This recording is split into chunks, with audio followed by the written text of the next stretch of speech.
Jika menghadapi situasi genting, berpikirlah seperti lebah. Baik sedang berupaya menghentikan perubahan iklim, atau sekadar ingin menangani proyek yang berat di tempat kerja, motivasi bisa hilang begitu saja. Meskipun kita sering mengorbankan jam tidur demi mencapai tujuan, upaya tersebut tampaknya tetap saja tidak cukup. Tapi ternyata, kita mungkin bisa belajar sedikit tentang kesabaran dari lebah yang rendah hati. Saya menyadari ada hal unik mengenai para penghasil madu ini, dan kami siap meyakinkanmu, bahwa kemampuan yang terbatas, jika diasah akan membuahkan hasil yang luar biasa. Usia lebah sangat singkat. Masa hidup lebah pekerja biasanya sekitar 4 hingga 8 minggu. Berbeda jauh jika dibandingkan dengan 65-70 tahun usia hidup manusia. Waktu yang mereka miliki untuk memberi pengaruh kepada dunia lebih singkat daripada kita.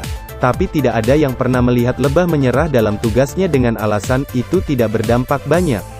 Kontribusi seekor lebah tidak begitu besar. Seekor lebah pekerja menghasilkan hanya 1/12 sendok teh madu. Lebah jantan, atau yang disebut drone dan ratu lebah bahkan tidak menghasilkan sebanyak ini. Tapi setiap lebah di dalam sarang melakukan tugasnya masing-masing agar semuanya bisa berguna dan terus hidup. Lebah pekerja membawa nektar serta serbuk sari dan merawat generasi baru. Lebah jantan tidak hanya kawin dengan ratu, tapi juga melakukan pekerjaan berat. Mereka mengipasi sarang dengan sayapnya untuk menjaga suhu yang pas, sementara ratu lebah hanya fokus bertelur. Seekor lebah kecil memang tampak tidak penting, tapi jika dihilangkan dari sistem, semuanya akan terbengkalai. Seekor lebah tidak memikirkan dirinya sendiri. Lebah pekerja tidak mendapatkan keuntungan dari tugasnya secara langsung. Lagi pula, tidak setetes madu pun menjadi miliknya. Sepanjang hidupnya, dia bekerja keras hanya untuk merawat generasi baru serta menjaga sarangnya tetap hidup, dan kenyataan itu juga tidak membuatnya menyerah. Seekor lebah bisa meyakinkan seluruh penghuni sarang untuk mengikutinya.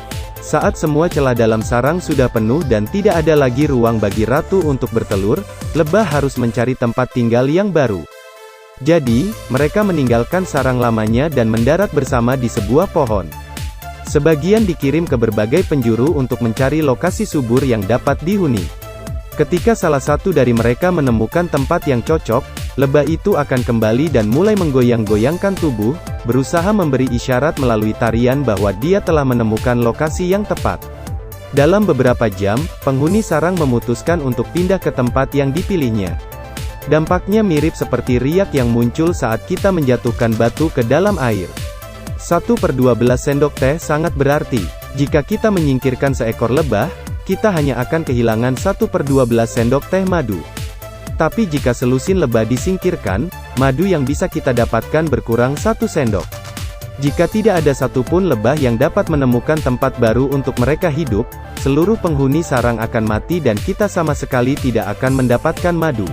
Meskipun kamu merasa kontribusimu tidak begitu berarti, itu akan berdampak besar jika kamu mau melihat gambaran besarnya. Jangan lupa, 1/12 sendok teh sangat berarti. Jadi, apa yang bisa kita pelajari dari lebah? Oke, yang pertama, cobalah untuk menghadapi masalah yang ada saat ini. Kedua, jalani hal yang menurutmu benar. Ketiga, meskipun usahamu tampaknya belum berhasil, jangan menyerah. Keempat, beri inspirasi orang lain untuk mengikutimu. Semakin banyak teman dan keluarga yang sepemikiran denganmu, semakin banyak pula yang bisa kalian lakukan bersama.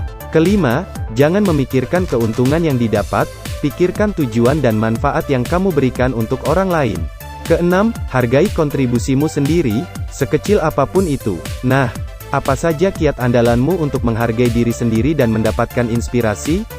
Jangan lupa beritahu saya di komentar ya.